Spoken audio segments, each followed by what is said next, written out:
All systems go. Clear for liftoff.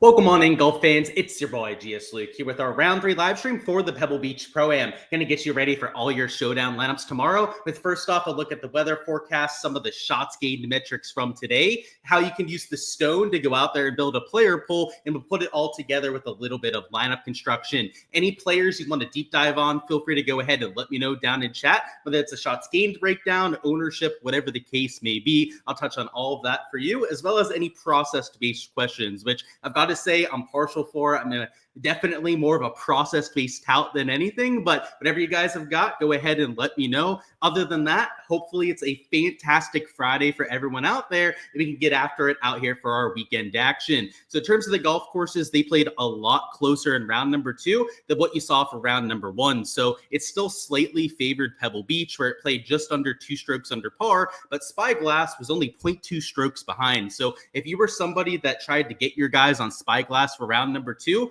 well, in hindsight, that looked like a pretty good move over there for your main slate lineup. So I thought that would be a bigger difference out there between the two courses. I thought that Pebble Beach might play closer to 2.5, maybe even 2.75 under, but the wind towards the end was absolutely cranking. So obviously, I played all Pebble Beach guys. If we take a look at the top end scores from round number 2, it was mostly Pebble guys towards the top. You can see that there are quite a few Spyglass Hill guys mixed in there, but the birdie average was still 0.5 higher over there at Pebble Beach. So if you take a look at the average DraftKings score for either wave, it's significantly higher over there at Pebble. So I think if you went out there, you stacked that side of the draw, it probably worked out. But if you snuck in a Tony Finau, an Andrew Novak for a round 2 showdown, maybe guys like a Johnny Vegas, a Cam Davis, and Aaron Rai, you probably felt pretty happy about it, but it would be pretty hard to get onto those sort of players. Maybe not so much Tony Finau because he's a stud, but guys like a Novak, Vegas, these bottom tier 6 and 7K guys, I was just never going to land on for showdown. So your studs like Colin Morikawa were players that I was building around. Guys like Billy Horschel was in my player pool. Guys like Tom Kim as well. Unfortunately, I didn't have a lot of the chalk that went off. So most notably, Sepp Straka, I kept out of my player pool as he was one of the higher owned guys we had at that portion of the board. If it ends up being a lower owned guy that has that -7 rounds, then I might even have a takedown over there for round 2 showdown. So anytime the chalk goes out there and smashes, I'm probably not going to be towards the top end of the boards because I tend to take more of that game theory approach. What is worth noting out here for future years, though, is that when we have these windy conditions, you still want to play guys on Pebble, right? What we saw from the averages today with the birdie average, a whole 0.5 birdies higher, is that is significant even on a day like this. So maybe for your main slate lineups, it's better to have it where you're avoiding guys over here with the windier conditions on Pebble. But for the showdown perspective, this really gives us all the evidence that we need, right? This was probably the worst weather situation they could have possibly had, and you still had a ton of Pebble Beach guys showing up towards the top. So I think this is good evidence of that going forward. And of course, we only have the one course in play out here for the weekend, but 2026, 2027, that sort of thing, something to keep in the back of your mind. In terms of weather over here for Saturday, it looks significantly more windy than what you had for day 1, and kind of like what you had for the last few hours of today. There's going to be some rain heading through the area early. I believe the tee times are going to be towards the end of that rain, if not after it stops entirely. But the wind gusts are the huge difference. It's going to be a little bit warmer over there on, for Saturday's round. I was getting confused by this Friday on the left, but this is for Saturday over there tomorrow. The wind gusts are there near 27 miles an hour, though. So that's pretty spicy. And just to show you guys all the different models that we have on here, they all look like relatively nasty conditions. Some of them calling for rain the entire day. You can see this ECM model has the rain up until about 2 p.m. local time. The Medio Blue model has rain the entire day. The ones that I trust a little bit more would be the NAM down towards the bottom, which also has it pretty misty throughout the day. Not a bunch of heavy rain, just 2/100ths of an inch of rain isn't very much to say the least down here. But the HRRR is the one that I trust the most out of all of them, and it has the rain stopping about 10 a.m. So I would say that that's likely what we're going to see out there for tomorrow. And based on what we heard from the PGA Tour crew, they used the HRRR model because they had the PGA Tour official on the broadcast towards the end, and he said they were capping off around 27, 28 miles an hour wind gust. And if you take a look at this HRRR model, that's exactly what we have over here. So that's why I say that. That's why I think it's the most accurate to look at. And based on these conditions and harder pin locations, now that the Pro-Am portion is over, I think you're going to see this place get pretty difficult. So while it played about 2 strokes under par here in round number 2, I think something closer to 1.5 or even 1 stroke under par is probably what we're going to see out there for round 3. So in terms of your ceiling performances, I still think you might see a few -6, -7s. If you can be a good wind player, if you hit a bunch of greens regulation, there's still going to be a bunch of birdies like you always have around Pebble Beach. It's a short par 72, so you're always going to have some looks to go out there and do some damage. But I think that the grinders, guys that are used to those windy conditions, could really separate themselves over here in round number 3. A few that come to mind, Matt Fitzpatrick is a decent wind player. A Scotty Scheffler down here at -7. He'd be the kind of player that I'd really be keeping my eye on. And I'll sort this leaderboard here to go up towards the top. Russell Henley, he's had a good wind record. Same thing with the Tom Kim.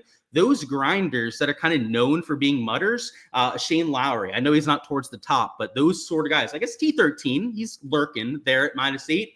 Those are the kind of players that could really separate themselves tomorrow. So we'll talk about what you can look for in some of the shots gained metrics to go out there and find some of those kind of players. But ball striking is going to be a very important aspect as well. Anytime you have those really tough conditions, like we have at major championships, what you see when that cream rises to the top, a lot of your, major championship, just your best players in the world, your best ball strikers in most cases are going to filter towards the top of that leaderboard as well. So we're going to go through some shots gained metrics. If you guys have any players you want me to deep dive, go ahead, let me know down in chat. In terms of what you can look for on the stone, I think it's going to be a fantastic tool over here for round number 3. I'd be looking at your round 3 historical. So this is the round 2 stone, of course, 1 day late. So don't be using this information over there for round number 3. But round 3 historical, when this updates, is going to be something that I'm using out there in my process. The approach series is going to be updated as well with the shots gained metrics at both golf courses. You're going to have everyone in the field covered over there with their true approach delta.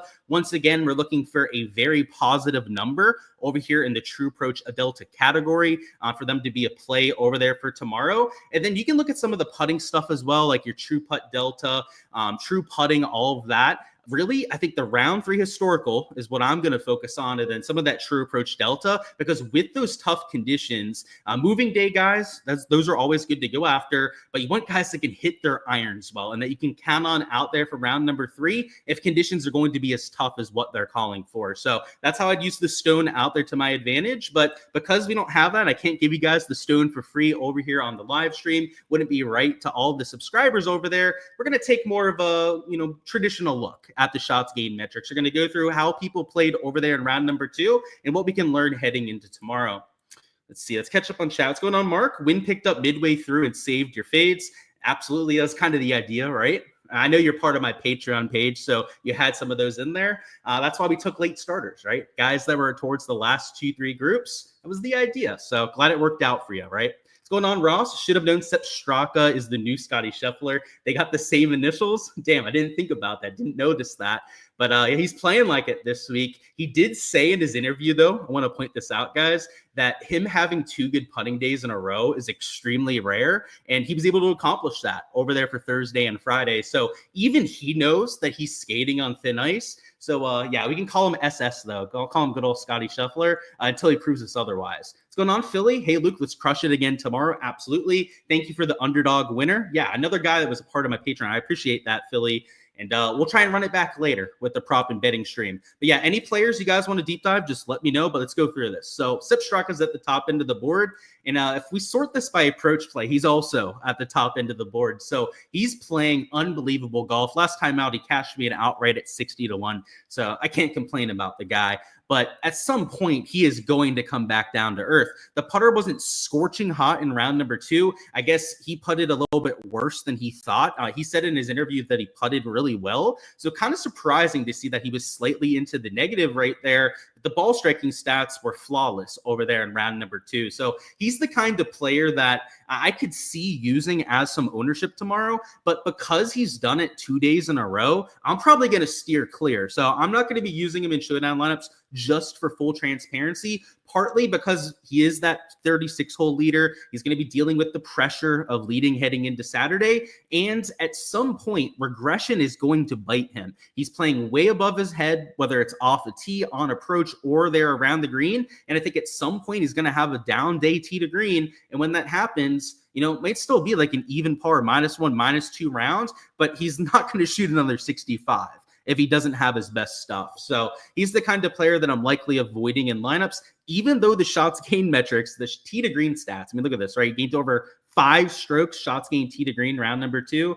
That is, it's impressive stuff. That's for damn sure. So I love rooting for the guy. I bet him way more than most out here on the PGA Tour. So it kind of feels dirty, right? Saying I don't think he's the best play, but he's going to have a lot of ownership behind him. That you're going to know that with guys towards the top end of the leaderboard, that in general, these guys starting in the top 10, top 15 are going to have a lot more ownership than their counterparts towards the bottom end of the board. It's worth noting that tee times are going to be threesomes once again. So I meant to mention that before, but I thought it was assumed with this sort of event. It's going to be threesomes off of both tees. So your first guys out are going to be right about this portion of the leaderboard. So like your Chris Kirk, Bazane Hoot, Siwoo, I believe they're going to be one of the first few groups out, if not the first one out off of hole number 1. And then Hideki, Jason Day, and Corey Connors are, I believe, going to be the first group off of hole number 10. So we'll have to see. Maybe it's like 1-2 players off, that sort of thing in either direction. But this portion of the leaderboard is going to be going off first and is going to be vastly overlooked.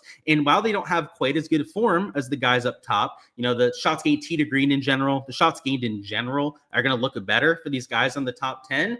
These guys down here at -6, only 2 shots behind, they aren't playing all that much worse. It could have been one bad shot that cost them a shot or 2. It could be a cold putter for one of the 2 days that cost them 3 or 4 shots to the field. These sort of players here are virtually identical to the guys up top. I mean, a very small difference when it comes to their form over the first few days. And you're talking double, sometimes even 3 times the ownership with these players towards the top end of the board. So that's why I say that I'm a little bit, you know, cautious with playing somebody like Sepp, just because he's going to be getting all of that steam. So that same idea can be, you know, transferred to a lot of these other players up top. So like a Russell Henley, he had a pretty sketchy shots gained profile.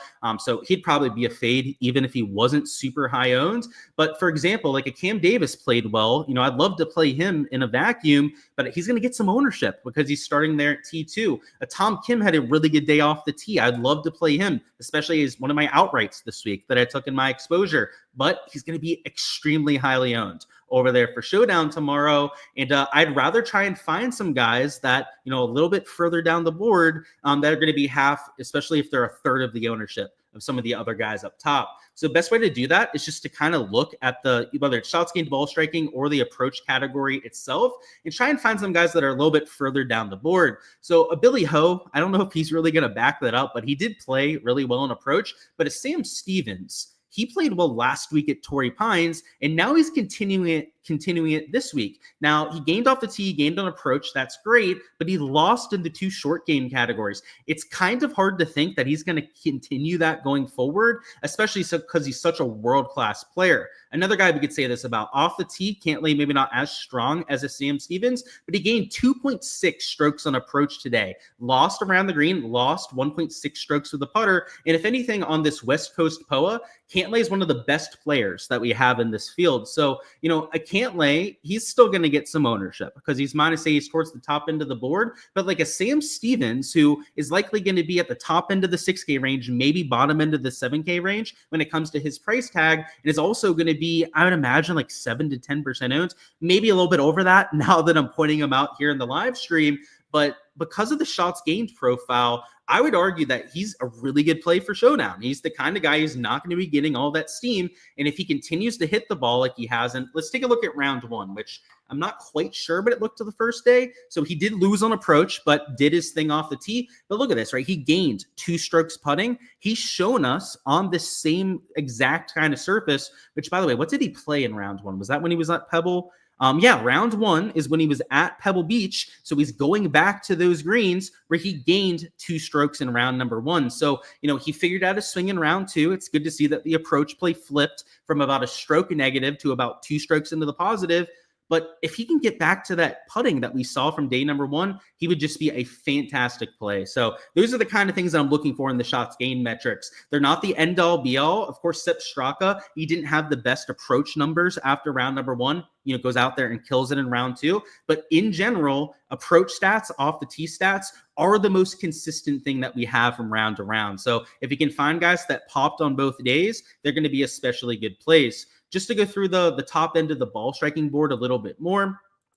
So let's bring it up with those top level finishers. A few other players that maybe won't be as popular. So Keith Mitchell, he did his thing ball striking. You can see over there, especially on approach, gained well over 2 strokes on approach, but he lost nearly 2 strokes putting. The issue I have with Keith Mitchell is that he's not the best putter that we have out here on tour. But let me see when he played Pebble, which I think he played Pebble today. That's when he lost those 2 strokes putting. But let me confirm that before I condemn him. And as you can see right there, he did play Pebble Beach today, there with the 380-yard par 4 to start. So it's not the same kind of situation that we had with Sam Stevens, but if you're looking for a low-owned flyer, especially if you're in the large field GPP, like I don't hate some of these guys that popped with their ball striking. And Eric Cole, you could say that about. We already mentioned Billy Horschel. The only added caveat with Horschel is that he's not really an elite tier ball striker. So I don't know if I'd count on him doing that the entire week. But like an Eric Cole, he's always striping his irons. Keith Mitchell, you wouldn't bat an eye at that at all. Taylor Moore had a really good approach day. Johnny Vegas was able to do so as well. And here's Doug Gim, who I know we mentioned during yesterday's live stream. He's hit the ball well both rounds so far, but is just allergic to making putts. So if you guys didn't see the shots gained record for Doug Gim in round number 1, he lost like 5 strokes putting or something crazy like that. Didn't get much better in round number 2, but he only lost 2 strokes. So he's definitely trending in the right direction when it comes to that flat stick, but continues to just wear out the golf course when it comes to fairways and greens, which is really the most sustainable part of golf. So, I would argue that kind of like a Sam Stevens up top, he's the perfect bounce back candidate. I know we haven't really seen it with the putter yet. When you have glimpses of hope, I think that's preferred over having this kind of situation, but he's going to be super low owned. I mean, he's T66. No one's going to use him down there. I've seen crazier GPP plays. Now, I don't know if I'd go this far down the board if I'm playing, let's say, a single entry or a cash lineup, that sort of thing. But if I'm playing in the large field GPP where a sub 5%er is going to be really useful out there for my game theory, then he's somebody I'm at least going to put in consideration for my player pool. Not sure if I'm going to use him quite yet, but he's definitely going to be in consideration a little bit later on. Max Grazerman also had a pretty good shots gained profile, about neutral off the tee, which is a little bit of a poor day for him. He's normally a lot better than that off the tee, but he gained over 1.5 strokes on approach. So, and I got to say, this putter being 3 strokes into the negative for Grazerman is not something that we see that often. Now, the unfortunate aspect is that it was at Pebble Beach, which is the same golf course that they're going to be playing for tomorrow. So it's kind of bad vibes going on these green complexes, but normally he's a huge gainer on the green. So if anyone's going to turn it around, I think Grazerman's capable of doing so. Continue to hit the ball like he has the first few days. Round 1 wasn't as good as what you saw here in round 2, but it was decent ball striking. Even if he's just a neutral over there with the putter, that's a pretty solid performance. And let alone, God forbid, if he goes out there and gains a few strokes in that category. Taylor Pendrith, an honorable mention over there on approach as well, also lost nearly a stroke over there with the putter. Unfortunately, kind of like Keith Mitchell, he runs hot and cold when it comes to the flat stick, but POA long-term has been a really good surface for Taylor Pendrith, so maybe it turns around at some point this week. And then we'll also say Keegan Bradley here as well. Was into the positive in both ball striking categories, just could not buy a putt for his life. And maybe not the best putter on POA, but lately has been making a lot of putts. So it wouldn't completely blow my mind if somebody like Keegan Bradley went out there and gained 1 or 2 strokes putting in round number 3. Another thing I like to look at are some of the guys that got lucky with the putter. So Tony Finau, and anytime you see Tony Finau gaining a bunch of strokes putting, you want to run the opposite direction. So I can almost tell you with certainty he won't be in my player pool. A Tom Kim towards the top, he gained over 3 strokes putting himself. I won't be playing him in my round 3 showdown, partially because I have a bunch of exposure for my main slate, but also because he gained 3 strokes putting, and that feels unsustainable. Benny Yan gained 3 strokes putting. Also worth noting that his ball striking was really off today. He lost over 3 strokes between off the tee and on approach, and he made up for it with the short game. He had a better than average round today, but he's not the kind of player, especially Benny Yan. I mean, hell, you couldn't really rely on anyone to go out there and gain you 4 strokes short game per round, but especially somebody like Benny Yan that can be a little bit suspect with the putter. And Andrew Novak got really lucky as well. He gained 3 strokes putting and nearly 2 strokes around the green. But even a Hideki, who, by the way, if you take a look at Hideki's round, he saved par on par 5s multiple times after penalty drops, which his ball striking was just horrendous today, but he was making all his 10 to 15 footers. I wouldn't count on him doing that every single day. So an Akshay seems to get lucky on the greens, or at least did in round number 2. A Patrick Rogers, a Jason Day, who, by the way, worth noting, Jason Day had a really bad putting day in round number 1. Right? We pointed him out on the live stream yesterday. Then he goes out there and gains nearly 2 strokes putting. So he's a perfect example of somebody that had a horrible day on the greens and then is able just to flip it day to day. And speaking of, they have a Hideki, who we saw gained 3 strokes putting today. Day before that was a loser over there on the greens. So, it could be real night and day differences when it comes to that putting, which is why we normally try and fade the guys that were really good on the greens. So, I try and show you guys, it's part of the reasons of why we have this as a part of our process. If you've been playing this long enough, you've probably heard that putting regresses to the mean quicker than most spots, but you can see it in action in a lot of cases as well. Around the green, you already looked at some of the poppers there that might be coming down to earth a little bit, but JT with his whole out eagle on 18, which, by the way, helped me out a ton with my exposure today. So I was pretty stoked about that, but he's probably not going to do that again. You'd imagine over there in round 3, Christian Bezain carried his game around the green, who, by the way, I faded his ass on props today, and he got me again by 0.5. That absolute just fat bastard, Christian Bezain. And he did it again, just luck sacking it to death, gaining 2 strokes around the green.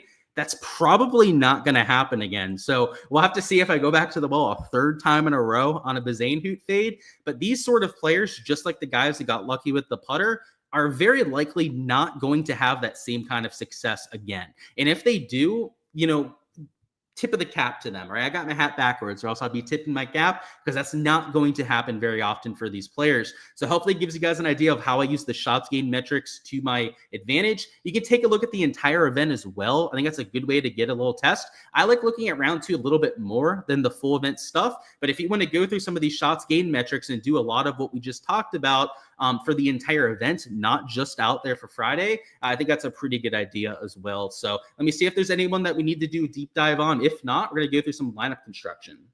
Where are we at? Gary Woodland and Nick Taylor. Yeah, let's go through it. So good old Gary Woodland. Round 1, ball stricken. He absolutely hit it perfectly. I mean, look at this. Gained off the tee, gained on approach. Round number 2, he gained on approach, but lost 2 strokes off the tee. I would say that this is an okay stat profile. I'm not sure that he'd be my favorite play just because the off the tee, it was a problem over there today, but he's normally a much better player in that category. So it's a red flag, but he will be a lot lower out. He's T47. I would imagine, I haven't ran my projections yet, but I'm probably going to have him at sub 10% ownership, which at a golf course that he's won at before, has elite tier course history. Could be a spot for a GPP play. So I don't know if I trust him in single entry cash, that sort of thing, but depending on the format, could be a play. And then Nick Taylor as well, who Nick Taylor had a really good start to his round today, not so much at the end. Let's go through how he actually got it done. So he gained on approach, lost off the tee, which only losing 0.7 strokes off the tee really isn't the end of the world, especially if you're a player that's pretty short like a Nick Taylor. And then gained in the other three categories. And if you take a look at round number one, he was definitely rusty over there on Thursday, has some positive momentum heading into the rest of the weekend. So Nick Taylor, just like Gary Woodland, by the way, a former winner at this golf course, and has some really good recent form heading into this event as well. So I've got to say, I think both of those are in play. I think I like Nick Taylor just a little bit more than Gary Woodland because of the shots gained metrics. Gary Woodland screwed you with the spawn chalk went off. Yeah, I feel you on that. I played a lot of pivots today. Some of them worked out, but too many of those chalk donkeys went off. Like, the main one was Straka for me. That guy going off shooting -7. Anyone else shoots -7. And like I said, I probably have a big takedown today. So I kind of feel you on that one. I wish that would have been Gary, that shot -3, -4. Thoughts on the weather tomorrow? So if you want to go back to the beginning of the live stream, T-Bones, I cover that in full detail. About 2 minutes into the live stream is where you can find that. So I gave my full thoughts there. I don't really want to reiterate it. So just go back and check it out if you haven't already. Are they all playing the same course? Yes, it'll be that way from rounds 3 and 4, and also no pro-am. So it'll be just the professionals out there for the last 2 days, which likely means harder pin locations. What's going on, Michael? Andrew Novak had a big day, but tomorrow I would say he's coming back down to earth. When all those gains around the green and on the putting greens, probably not going to happen, right? Chipping in balls, making 20, 30 footers, a lot of times comes down to luck. Denny lost strokes putting 2 days in a row. Is the regression him going back to neutral or gaining? Yeah, you would think so, right? He's one of the best putters that you have out there. I mean, hell, every time he's shown on the broadcast, they always say the same thing. Best putter in the world, Denny McCarthy, going out there trying to make birdie. Yeah, you'd think it'd come around if he's lost 2 days in a row. So I actually didn't catch that myself quite yet. I did play him this week, so I probably should have noticed that. But round 2, yeah, he lost about 0.6 strokes. Round 1, it was a lot worse. He lost nearly 2 strokes in that category. I mean, if regression's coming, he's got to gain like 4 or 5 strokes to get back to his baseline. If he does that, you're going to have him in Showdown. That's for damn sure. So I think he's in play for sure. What's going on, Nicholas? Phil says, will Day rebound? He had a pretty good day today, actually. So I wouldn't even say that he needs to rebound. He was -3 at one point. By the end of the day, let's see where he ended up. Yeah, he shot 69. Yeah, he already had a good round. So I like the momentum he has going, though. I think he really fits this style of golf course, but he was a little bit putter dependent in round 2. So guess he was okay today. Yeah. And yeah, the locking Denny thing, by the way, I've got to say, I played him main slate. I played him today quite heavily in Showdown. If I jump off, he's shooting -8. Like, we know that for a fact, right? If I don't play him tomorrow, he's shooting -8. So I've got to figure out where I'm going to use him. I'm not locking him, but there's a good chance he's in my big single entry tomorrow. That's for sure. And hey, if he doesn't have himself a day, that's all right. But I just couldn't live with myself not using him. And then obviously that's the one day he might go off. Let's go through some lineup construction now. So if you have any specific player questions, I'll go back to those at the end once again. But what we're going to focus on now is actually putting together lineups. And without a course rotation, without a real weather edge to go out there and lock in, our main concern comes down to ownership. And depending on the kind of contest that you're entering, it's, kind of scales in difficulty, right? In your large field GPP, it's going to be a little bit harder to go out there and get different, as opposed to like cash or single entries where, you have 1 or 2 pivots out there in your lineup in a single entry, and you're going to feel totally fine when it comes to your leverage. So just for the sake of making this one a little bit more interesting, like in cash, you just play the best plays. Like, that's not really interesting. When it comes to the lineup construction, even single entries aren't that interesting. Like, you can play all the chalk you want if you have 1 or 2 pivots over there in your lineup. Where it gets far more involved and nuanced is large field GPPs, right? Big $20, big $5 GPP that you have out there for tomorrow, making sure that you're first off not duplicating yourself and making sure that you have the leverage that you're looking for. So what I usually like to do is I try and knock those players right off the bat, like get my leverage before I go towards the top end of the board. So that's what we're going to do here. So we're going to go towards some of the first guys off who I think are close enough to the lead. They've played decently enough to this point that I'll trust them in my lineups, but they're far enough down the leaderboard where they're not going to be nearly as popular as the guys towards the top. So a Tom Hoagie really sticks out. He's a former winner at this event. Just the kind of guy that makes a lot of birdies. I think that's why he really sticks out so much in this part of the board. A Sahith Theegala at $7,800. He really sticks out as well. Good POA putter. He's an extremely wide range of outcomes player. So they weren't showing up that much over here with the shots gained metrics. But I also want to point these, kind of plays out to show you that it doesn't all have to be the shots gained metrics that gets you on guys. It can be the round 3 historical that we talked about from the Stone. It can be the approach series that's getting you on players. Now that's more so in line with looking at the shots gained metrics, but it just doesn't have to be that kind of stuff either. You can look for high upside guys. That's why I'm playing a Sahith Theegala there. You can look for course history, right? That's why I'm playing guys like a Tom Hoagie. Your process ideally should have a lot of different factors that you're including, right? You shouldn't only be playing ball strikers out there in your player pool. I think it's a really good thing to consider out there when building a player pool, but it's not the end all be all. So just, I want to point that out to kind of hammer that home. And with these two, you're also getting relatively low ownership. I'm also going to go down here and try and take, who was it that was like T47 that had the really good, I guess we could throw in Denny there at T56. And just because we're playing a large field GBP, we're going to take 4 pivots in this lineup. We're really going to force our hand when it comes to the ownership. And let's go back to the shots gained. Who were we thinking that was like T40? It was Doug Gim, right? Doug Gim, who I think is a potential play at T66 that no one's going to use in their lineups. So that gives us $10,000 for our last few spots, which you could probably guess who one of those is going to be. So if you're going to have all that kind of salary, I'm okay with getting to a Scotty. By the way, he had a down day. Just to show you guys the shots gained metrics out there for Scotty, he lost on approach, which is something that we never see, which I think is going to keep his ownership a little bit lower. So we're going to move on quickly from talking about Scotty because I don't want him to be highly owned tomorrow. Let's put it that way. But I'm okay using him in a lineup. And then you can round this off with realistically whoever the hell you wanted to. So I'm not a big fan of a Henley or a Straka here, but even in the large field GBP, if you were looking to play some chalk, like a Scotty Scheffler, I know I said that I don't think he's going to be as highly owned out there tomorrow. He'll still be at least like 35% owned over there in single entry contest. So a Scotty Scheffler at 35%, even if you took a Straka, who's going to be maybe your second highest owned player on the slate, at least up there in the top 5, or even Russell Henley, who's going to be a top 10 highest owned player on the slate, you'd be fine in the large field GPP because we forced in 4 pivots towards the top. Now, just for the sake of this, I'm going to take Doug Gim out and I'm going to throw Russell Henley in here. They're at $8,600. Now, if you only had 3 pivots in your lineup, so let's say it was Hoagie, Theegala, McCarthy, who you're looking at sub 10%, most likely on Hoagie, probably sub 10% on McCarthy.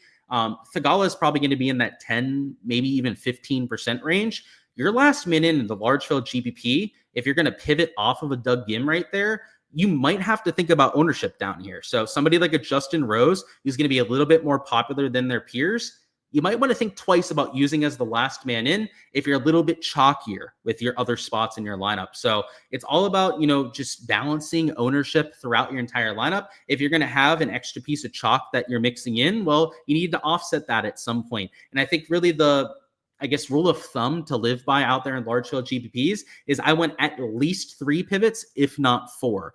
And if I'm going to have 3 pieces of chalk, then it better be 3 pivots that I have left over. If it's going to be the 2 highest owned players on the slate that I'm using, then hell, I might even need 4 pivots over there in that sort of lineup. Sometimes you get away with 2, only 3 pivots over there in a lineup. But in Showdown, like main slate, you probably only need 2 or 3 pivots to go out there and build a good lineup. But in Showdown, I usually try and force my hand just a little bit more than I usually would because it's an 18-hole sample size. Golf is already chaotic enough when we have an entire event. And just like I said yesterday, especially when you only have a single day sample size. So if you're playing in the large field GBPs, I guess my one real piece of advice when it comes to your process, you have your process for finding your player pool. That's always something that is very specific to a lot of DFS players out there. But with your lineup construction, something to really live by tomorrow is try and get different. Embrace the chaos. Because with these windy conditions that we're going to see, there is going to be chaos. You're going to get guys that are 3-putting from like 5 to 10 feet. You're going to get guys that are, having balls moving on the greens probably. If it gets towards that 30-mile-an-hour mark, like what they're calling for, you're going to have guys that hit perfect shots that end up making, bogey or double, as opposed to just the wind gust taking them off a shot. you have to know that heading into the slate. And if you're playing a whole bunch of chalk in the large field GPPs, it probably worked out today in the case of guys like Straka, JJ Spawn, that was really popular, that went off, but it's not always going to pay off. And one thing I'll tell you is that after the chalk donkeys go out there and hit for a bunch of money, they feel real comfortable about all the chalk that they took. They usually get massacred the next day when they feel comfortable and safe with all the chalk that they're playing. So I'm not going to fall into that kind of trap just because I ended up having a near takedown today and got burned by the chalk. I'll let those people that think they did the right thing by playing those high-owned players do it again, right? I'll let them make that mistake because I know that long-term playing the ownership game, going out there and trying to find low-owned pivots is going to pay off, and it has out there for my DFS career. So that's the one thing I'll say over there for your showdown tomorrow is embrace the volatility and know that it's there, right? It's an extremely hard sport to predict. So when you're trying to predict it, you're trying to do your best to accomplish that tough task. You have to have that perspective or else you're going to drive yourself crazy chasing your tail left and right. So let me catch up on chat, see if there's any specific questions. If not, we're going to hop on out of here. So what's going on, Ryan? You had boots on the ground Thursday. Glover was striping it and has good course history. Okay, good to know, Ryan. That's always a good note. What's going on, Phil? You got Glover in an outright. It's a good spot so far. He's punting the ball well. You like Glover for round 3, not round 4. Yeah, he tends to choke a little bit, so I'm right behind you on that. He's got the low stinger ball flight. That's true. Speaking of, let's talk some low ball flight, guys. So one last thing I'll leave you guys with, and this is a ball knowers section, okay? So the low ball flight guys, you're right, Ryan. You're really only going to know those players if you know ball, if you watch the PGA Tour. Now, DGen's scorecard, I believe, has a few guys listed as low ball flight on there. So if you're part of the SHIPIT Nation, you're going to be able to find some of that information. But let's go through some of the low ball flight guys or guys that play well in the wind. Number 1, Minwoo Lee. Now, Minwoo Lee had a really good round going today before kind of falling off towards the end.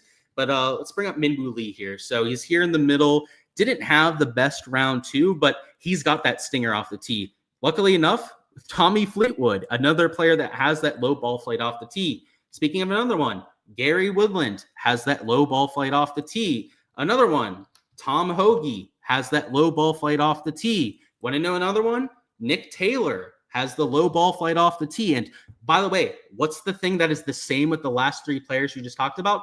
Oh, they've won the Pebble Beach Pro-Am before. I wonder why. Might have to do with them playing a coastal golf course that normally has a lot of wind. So those are a few guys that kind of stick out. And just to go through the board a little bit more, Chris Kirk's usually a pretty good wind player. Will Zalatoris, he plays well when conditions are tough in general. A Brian Harmon, he's got a low ball flight. He doesn't really hit stingers, but hits the ball low in general, so he gets the advantage there. And Robert McIntyre, he's always somebody you got to talk about with windy conditions. He doesn't have the low ball flight off the tee, but he's used to, manipulating it with the wind. Being from Scotland, you saw him win the Scottish Open in some of the hardest conditions that you have out there. Corey Connors, also not a super low ball flight guy, but a grinder, and he has little to no spin on the golf ball. So I know we're starting to get really technical here with what I'm talking about, but low ball flight is great out there in the windy conditions, and also low spin. When you have a spinny golf ball, and without to get too technical here, when it's windy and you have a spinny golf ball, it spins more. We're not going to talk about the physics on why that happens. There are plenty of videos out there that will talk through that if you're curious about it. But when you have windy conditions like this, the guys you want to target are guys that hit it low and have no spin. The ideal player for that, by the way, is Shane Lowry. Hits it low and he has low spin. So I know we mentioned him a little bit earlier. He's definitely another guy to keep an eye on.